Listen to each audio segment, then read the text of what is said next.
Junior ఎన్టీఆర్ని వైఎస్ఆర్సీపీ ఎందుకు pamper చేస్తుంది, వైఎస్ఆర్సీపీ జూనియర్ ఎన్టీఆర్ని ఎందుకు ఓన్ చేసుకునే ప్రయత్నం చేస్తుంది అనేది. సో ఆ టైటిల్ని ఎండార్స్ చేసేలాగా గత కొన్ని రోజులుగా కొన్ని పరిణామాలు జరుగుతూ ఉన్నాయి. ఆ పరిణామాల గురించి మనం ఇక్కడ డిస్కస్ చేసుకునే ప్రయత్నం చేద్దాం. రాజకీయాలతో తనకు సంబంధం లేదని చెప్పే జూనియర్ ఎన్టీఆర్, పార్టీ తనదే, టీడీపీ తన తాత పార్టీ అయినా తాను అవసరమైనప్పుడు టీడీపీలోకి వస్తానని ఎన్నోసార్లు ఆయన చెప్తూ వచ్చారు. కానీ అలా చెప్పిన ప్రతిసారి కూడా జూనియర్ ఎన్టీఆర్ చెప్పే మాట తనకు రాజకీయాలతో సంబంధం లేదు అనేసి. అలాంటి జూనియర్ ఎన్టీఆర్ని ఎన్నోసార్లు వైఎస్ఆర్సీపీ తనకు అనుకూలంగా ఉపయోగించుకునే ప్రయత్నం చేసింది. తనకి రాజకీయాల్లోని రాజకీయ ప్రచారంలోని జూనియర్ను ఒక పావుగా ఉపయోగించుకునే ప్రయత్నం చేసింది. అయినప్పటికీ కూడా జూనియర్ ఎన్టీఆర్ ఎక్కడా కూడా దీన్ని ఖండించే ప్రయత్నం చేయలేదు. దీన్ని వైఎస్ఆర్సీపీ నేతల రాజకీయాల్ని ఎక్కడ ఆయన బ్రేక్ వేసే ప్రయత్నం చేయడం లేదు. ఇక ఈ రోజు ఏదైతే దగ్గుబాటి ఎపిసోడ్ తెర మీదకి వచ్చిందో, ఆ ఎపిసోడ్ తెర మీదకి వచ్చిన తర్వాత ఆల్రెడీ ఈ విషయంలో చంద్రబాబు నాయుడు అందరికంటే ముందుగానే ఇనిషియేటివ్ తీసుకున్నారు. దగ్గుబాటిని వార్న్ చేయడం ద్వారా ఆయనతో క్షమాపణ చెప్పించారు. మీడియా ముందే అధికారికంగా ఆయన క్షమాపణ కూడా చెప్పారు. ఎన్టీఆర్ అభిమాన సంఘాలు కూడా ఈరోజు కొంత సర్దుకుంటున్న పరిస్థితి ఉంది. అయితే ఈ విషయం మాత్రం వైఎస్ఆర్సీపీ ఈ రోజున పించి చేసి చాలా ఎక్కువ చేసే ప్రయత్నం చేస్తోంది. ఈరోజు జగన్మోహన్ రెడ్డి దగ్గర నుంచి అంబటి రాంబాబు దాకా, అంబటి రాంబాబు దగ్గర నుంచి కేతిరెడ్డి దాకా, అనేక మంది నేతలు, రోజా దాకా, ప్రతి ఒక్కరూ కూడా ఈరోజు జూనియర్ ఎన్టీఆర్ని ఓన్ చేసుకునే ప్రయత్నం చేస్తున్నారు. జూనియర్ ఎన్టీఆర్ ఫ్యాన్స్ని కూడా రెచ్చగొట్టే ప్రయత్నం చేస్తూ ఉన్నారు. ఇక్కడే చాలా మందికి అర్థం కాని ప్రశ్న, ఈరోజు ఈ టోటల్ ఎపిసోడ్లో జూనియర్ ఎన్టీఆరే పూర్తిగా సైలెంట్ అయిపోయారు. జూనియర్ ఎన్టీఆర్ బ్రదర్ అయిన కళ్యాణ్ రాము సైలెంట్ అయిపోయారు. నందమూరి ఫ్యామిలీ కూడా సైలెంట్గా ఉంది. ఈ ఇష్యూలో ఇంత సైలెంట్గా వాళ్ళు ఉంటే ఈరోజు వైఎస్ఆర్సీపీ మాత్రం దీన్ని ప్రొవోక్ చేసే ప్రయత్నం చేస్తూ ఉంది. ఈ అంశాన్ని ప్రొవోక్ చేస్తూ ఉంటే అటు జూనియర్ ఫ్యాన్స్ కూడా కొంత గందరగోళంలో పడుతున్న పరిస్థితి కనిపిస్తోంది. అయితే ఈ స్థాయిలో జూనియర్ను ఆ పార్టీ ఎందుకు ఓన్ చేసుకుంటుంది అనేది చాలామందికి అర్థం కాని ఒక ప్రశ్న, ఇంక్లూడింగ్ టీడీపీ క్యాడర్ కూడా. టీడీపీ క్యాడరు నిజంగా జూనియర్ ఎన్టీఆర్తో కొంత దూరం జరగడానికి కూడా ఇలాంటి పరిణామాలే కారణం. గతంలో జరుగుతున్నాయి, ఇప్పుడు కూడా అదే జరుగుతూ వస్తుంది. నిజానికి మనం చూసినట్లయితే జగన్మోహన్ రెడ్డి కావచ్చు, ఆయన పార్టీ కావచ్చు, కొన్ని డిఫరెంట్ ఈక్వేషన్స్ని తెర మీద తీసుకొస్తుంది. ఎవరైనా సరే కమ్మ సామాజిక వర్గం నుంచి నేతలు టీడీపీ నుంచి ఆయన టార్గెట్ చేస్తే అలాంటి ఆయన్ని టార్గెట్ చేసేందుకు ఏ వంశీనో లేకపోతే ఏ నానినో ఉపయోగిస్తారు జగన్మోహన్ రెడ్డి. అదేవిధంగా ఏ అంగవీటి రాధా లాంటి వాళ్ళని టార్గెట్ చేయడానికి ఏ కాపు సామాజిక వర్గానికి చెందిన నేతలను ఉపయోగించేవాళ్ళు. లైక్ పవన్ కళ్యాణ్ని టార్గెట్ చేయడానికి అందరికన్నా ముందు వచ్చేవాళ్ళు పేరు నాని, అదేవిధంగా గుడివాడ అమర్నాథ్, వీళ్ళందరినీ పెట్టి ఆయన టార్గెట్ చేయించేవాళ్ళు. అలాంటి రాజకీయం ఎప్పుడు కూడా వైఎస్ఆర్సీపీలోనే నడుస్తూ ఉంటుంది. జగన్మోహన్ రెడ్డి ఇలాంటి వాళ్ళని ఎక్కువగా ప్యాంపర్ చేస్తూ వచ్చేవాళ్ళు. ఇదొక ఎత్తు అయితే ఇంకో డిఫరెంట్ యాంగిల్ కూడా ఉంది వైఎస్ఆర్సీపీలో. జగన్మోహన్ రెడ్డి ఎప్పుడు కూడా కొంత డిఫరెంట్ ఈక్వేషన్ తెర మీదకి తీసుకొస్తారు. ఒక చిన్న ఎగ్జాంపుల్ ఏంటంటే, ఈరోజు పవన్ కళ్యాణ్ చిరంజీవి స్వయాన అన్నదమ్ములే, కానీ పవన్ కళ్యాణ్ నిద్రలేస్తే పవన్ కళ్యాణ్ని వైఎస్ఆర్సీపీ టార్గెట్ చేస్తూ ఉంటుంది. ఏకంగా ఎంతవరకు టార్గెట్ చేస్తుందంటే జగన్మోహన్ రెడ్డి కావచ్చు, ఆయన టీం కావచ్చు, ఆయన పెళ్ళిళ్ళు, ఆయన పిల్లల వ్యవహారాన్ని కూడా టార్గెట్ చేసేవాళ్ళు. జగన్మోహన్ రెడ్డి సీఎంగా ఉన్నప్పుడు అందరికీ గుర్తుండే ఉంటుంది, ఆయన అనేక సార్లు బటన్ నొక్కే కార్యక్రమం చేపట్టేవాళ్ళు. ఎదురుగా విద్యార్థులున్నా, వృద్ధులున్నా, డ్వాక్రా సంఘాలున్నా బటన్ నొక్కిన ప్రతిసారి కూడా పవన్ కళ్యాణ్ పెళ్లిళ్ళ గురించే మాట్లాడేవాళ్ళు. అది ప్రభుత్వ కార్యక్రమం. అలాంటి కార్యక్రమంలో స్టూడెంట్స్ కూడా ఆయన అమ్మఒడి లాంటి కార్యక్రమాల్లో పాల్గొన్నారు. స్టూడెంట్స్ అందరూ కూడా ఎదురుగా ఉంటారు. అసలు అలాంటి వాళ్ళ ముందు ఇలాంటి సెన్సిటివ్ ఇష్యూస్ మాట్లాడొచ్చా లేదా అన్న సోయి కూడా లేకుండా జగన్మోహన్ రెడ్డి ఎన్నోసార్లు పవన్ కళ్యాణ్ పెళ్లిళ్ళ గురించి మాట్లాడేవాళ్ళు. చాలా అసహ్యకరంగా ఒక ముఖ్యమంత్రి స్థాయి వ్యక్తి, అది కూడా ఒక ప్రభుత్వ కార్యక్రమంలో పవన్ కళ్యాణ్ పెళ్లిళ్ళ గురించి టార్గెట్ చేస్తూ జనాలను కూడా అయోమయంలో పడేసేవాళ్ళు, జనాలు కూడా బెదిరిపోయేవాళ్ళు. అలాంటి మాటలు మాట్లాడుతుంటే జగన్మోహన్ రెడ్డి ప్రోగ్రామ్ స్టార్ట్ అయిన 5 నిమిషాలకే గోడలు దిగు పారిపోయేవాడు టార్గెట్ పెట్టి తీసుకొచ్చినప్పటికీ కూడా. ఇక అంతేకాదు, ఆయన క్యాడర్ ఎవరైతే ఉందో పార్టీకి, సోషల్ మీడియా కావచ్చు, జగన్మోహన్ రెడ్డి పార్టీ క్యాడర్ కావచ్చు, ఆ పార్టీ నేతలు కావచ్చు, పవన్ కళ్యాణ్ ఆఖరికి బోరుగడ్డ అనిల్ లాంటి వాళ్ళు, చిన్నపిల్ల ఆ రోజు పవన్ కళ్యాణ్ డాక్టర్, ఆమెను కూడా చాలా దారుణంగా అత్యంత హేయంగా టార్గెట్ చేసే ప్రయత్నం చేశారు.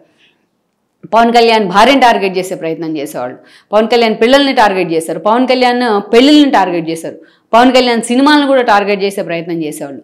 అయితే అదే పవన్ కళ్యాణ్ టార్గెట్ చేస్తున్నాం కాబట్టి తమకి కాపు సామాజిక వర్గంలో ఎక్కడ వ్యతిరేకత వస్తుంది అన్న ఆందోళన వైసీపీలో ఉండేది.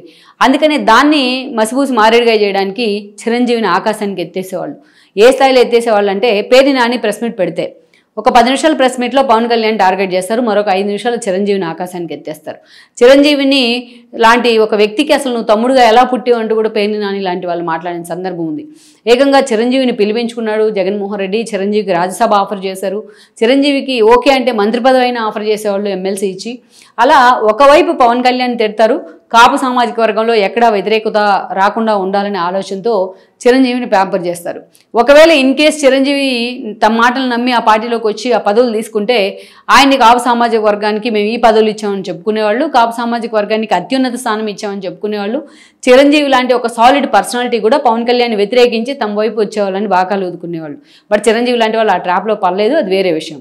వేరే అలాగే సేమ్ యాజ్ ఇట్ ఈజ్ నిద్రలేస్తే చంద్రబాబు నాయుడిని, అదేవిధంగా ఆయన కొడుకైన లోకేష్ని టార్గెట్ చేస్తారు, వాళ్ళ భార్యల్ని టార్గెట్ చేస్తారు, అదేవిధంగా లోకేష్ పుట్టుకుని కూడా టార్గెట్ చేస్తారు. అందులో కొడాలి నాని, వంశీ లాంటి వాళ్ళు కమ్మ సామాజిక వర్గానికి చెందిన వాళ్ళు పౌలుగా మారేవాళ్ళు.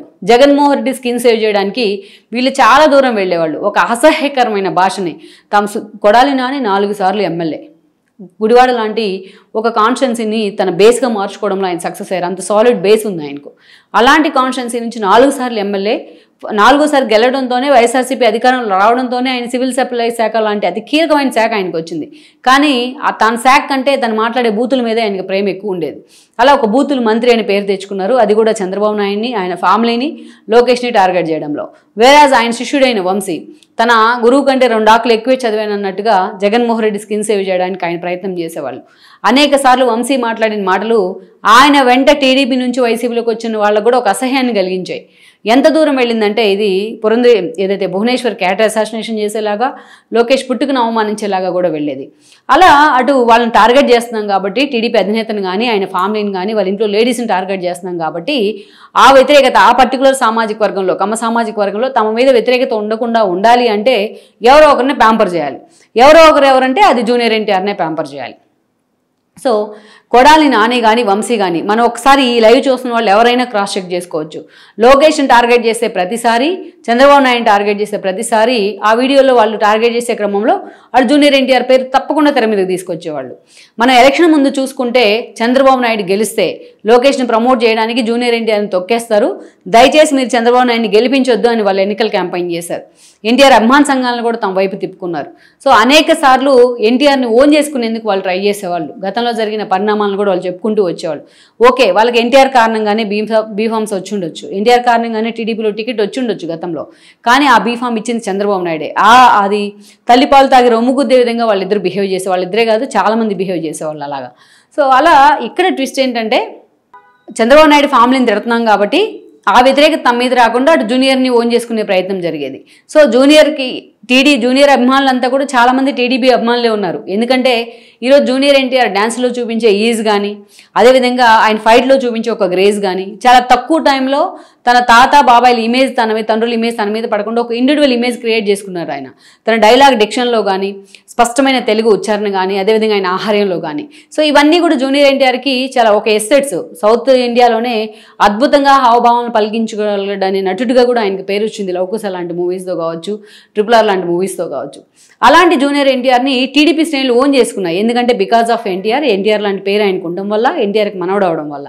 అందుకే ఈరోజు జూనియర్ ఎన్టీఆర్ మీద టీడీపీ శ్రేణుల అటెన్షన్ కూడా ఎక్కువ ఉంటుంది. ఆయన సినిమాలను హిట్ చేయడంలో వాళ్ళ బాధ్యత కూడా ఉంది. అప్పట్లో చాలా ఇనిషియేటివ్ తీసుకునే ప్రయత్నం జరిగింది. అందుకే జూనియర్ ఎన్టీఆర్ ఏ చిన్న పని చేసినా వాళ్ళు దాన్ని విశ్లేషించి చూసేవాళ్ళు. అందుకే జూనియర్ ఎన్టీఆర్ చేసిన కొన్ని పనులు ఏవైతే ఉన్నాయో, కొడాలి నాని, వంశీ లాంటి వాళ్ళు తనను ఓన్ చేసుకుంటున్నా ఎక్కడ ఆయన ఖండించే ప్రయత్నం చేయాల. తన సొంత మామ వైసీపీలోకి వెళ్ళి లోకేష్ మీద తొడగొట్టినా ఎక్కడా ఖండించే ప్రయత్నం చేయాల. తన సొంత మేనత్త క్యారెక్టర్ అసోసియేషన్ చేసి లోకేష్ పుట్టుకును అవమానించినా కూడా ఆయన ఎక్కడ దాన్ని ఖండించే ప్రయత్నం చేయాల.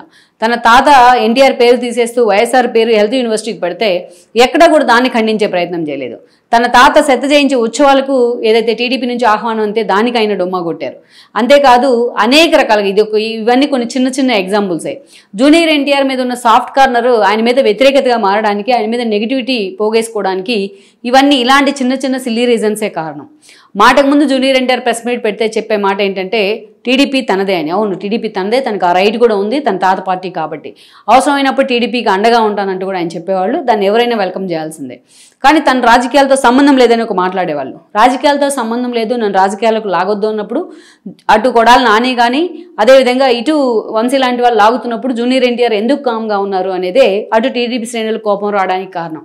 ఇలాంటి సిల్లీ ఇష్యూసే అటు జూనియర్ ఎన్టీఆర్కి, ఇటు లోకేష్కు, జూనియర్ ఎన్టీఆర్కు, అటు చంద్రబాబు నాయుడుకు కూడా గ్యాప్ పెంచుతూ వచ్చాయి. కానీ మొన్నటి ఎన్నికల తర్వాత ఆ గ్యాప్ చిన్నగా తగ్గించే ప్రయత్నం జరుగుతూ వస్తుంది. ఏదైతే ఆయన సినిమాలకు బెనిఫిట్ షోలకు కావచ్చు, స్పెషల్ షోలకి పర్మిషన్ ఇవ్వడం, టికెట్ల పెంపుకు ప్రభుత్వాలు పర్మిషన్ ఇవ్వడం కానీ, లోకేష్ లాంటి వాళ్ళు జూనియర్ ఎన్టీఆర్ ఫ్లెక్సీ పట్టుకోవడం కానీ, ఏదైతే మొన్న స్థానికంగా ఒక సభలో ఇలాంటివన్నీ జరుగుతూ వచ్చినాయి. జూనియర్ కూడా వాళ్ళకి థ్యాంక్స్ చెప్తా ఉన్నారు. అంతేకాదు మొన్న కూడా థ్యాంక్స్ చెప్పారు ఆయన వార్ 2 మూవీ రిలీజ్ సమయంలో కూడా ప్రభుత్వం స్పెషల్ షోస్ ఇచ్చినందుకు. ఇవన్నీ జరుగుతూ ఉన్న సమయంలో దగ్గుబాటి ఎపిసోడ్ తెర మీదకి వచ్చింది. సో ఈ విషయంలో చంద్రబాబు వెంటనే చాలా స్మార్ట్గా స్పందించారు. వెంటనే దగ్గుబాటితో సారీ చెప్పించారు కూడా. సారీ చెప్పినా ఈరోజు జూనియర్ ఎన్టీఆర్ అభిమానులు దగ్గుబాటి అన్న మాటలను చంద్రబాబు నాయుడికి, లోకేష్కి ఆపాదించి వాళ్ళని టార్గెట్ చేస్తూ ఉన్నారు. ఇక్కడ ఒక ట్విస్ట్ ఏంటంటే, ఇప్పటిదాకా మొన్నటి ఎన్నికల వరకు ఎలాగైతే జూనియర్ ఎన్టీఆర్ను ఓన్ చేసుకుని ఆయన బదనాం చేయడంలో, ఆయన క్యారెక్టర్ను బదనాం చేయడంలో వైఎస్ఆర్సీపీ సక్సెస్ అయింది. టీడీపీ శ్రేణుల్లో జూనియర్ ఎన్టీఆర్ మీద వ్యతిరేకత రావడానికి అటు జగన్మోహన్ రెడ్డి, ఒక కొడాలి నాని, ఒక వంశీ లాంటి వాళ్ళే 100% కారణం. సో అలాంటి వాళ్ళందరూ ఈరోజు మళ్ళీ ఒకసారి వైఎస్ఆర్సీపీ అదే ప్రయత్నం చేస్తుంది. ఎక్కడ జూనియర్ ఎన్టీఆర్ లాంటి వాళ్ళు టీడీపీకి దగ్గర అయితే సో తమ ఆటలు చల్లవని జగన్మోహన్ రెడ్డికి తెలుసు. ఎన్టీఆర్ లాంటి ఒక పర్సనాలిటీ టీడీపీకి ఆడైతే చంద్రబాబు నాయుడు ఆయన వెల్కమ్ చేస్తే సో ఈరోజు వాళ్ళిద్దరి మధ్య ఆ బాండింగ్ తిరిగి ఏర్పడినట్లయితే 2009 లాంటి పరిణామాలే తెర మీదకి వస్తాయి. అందుకే జగన్మోహన్ రెడ్డి స్ట్రాటజిక్ ప్లే చేసే ప్రయత్నం చేస్తున్నారు. అందుకే జూనియర్ ఎన్టీఆర్ మావాడే అని చెప్పి ఈరోజు రోజా కానీ ఆయన సినిమా గురించి మాట్లాడుతూ ఉంది. ఆల్రెడీ వార్ 2 సినిమా ఫెయిల్ అయింది. ఆ సినిమా గురించి రోజా మాట్లాడుతూ ఉంది. అదేవిధంగా అంబటి రాంబాబు కానీ నిద్రలేస్తే వీళ్ళందరూ కూడా జూనియర్ ఎన్టీఆర్ గురించి వాళ్ళు ఓన్ చేసుకునే ప్రయత్నం జరుగుతూ ఉంది. ఎంత వైఎస్ఆర్సీపీ ఈరోజు జూనియర్ ఎన్టీఆర్ గురించి మాట్లాడుతూ ఉంటే ఎంత ఈరోజు YSRCP social media junior NTR గురించి మాట్లాడుతుంటే టీడీపీ శ్రేణులు ఆయన అంతా డిజోన్ చేసుకుంటున్న పరిస్థితి అయితే ఉంది. దగ్గుబాటి ఎపిసోడ్లో జూనియర్ ఎన్టీఆర్ మీద చాలా సానుభూతి వచ్చింది. ఎవరైనా సరే అలా తల్లి గురించి మాట్లాడితే ఖండించాల్సిందే, దగ్గుబాటి కామెంట్స్ మనం కూడా ఖండించాల్సిందే. సో ఇలాంటి ఎపిసోడ్లో కూడా ఈరోజు వైఎస్ఆర్సీపీ స్మార్ట్ ప్లే చేసిన విధానంలో జూనియర్ ఎన్టీఆర్ కానీ ఆయన ఫ్యాన్స్ కానీ ఆ ట్రాప్లో చిక్కుకుంటున్న పరిస్థితి అయితే ఉంది.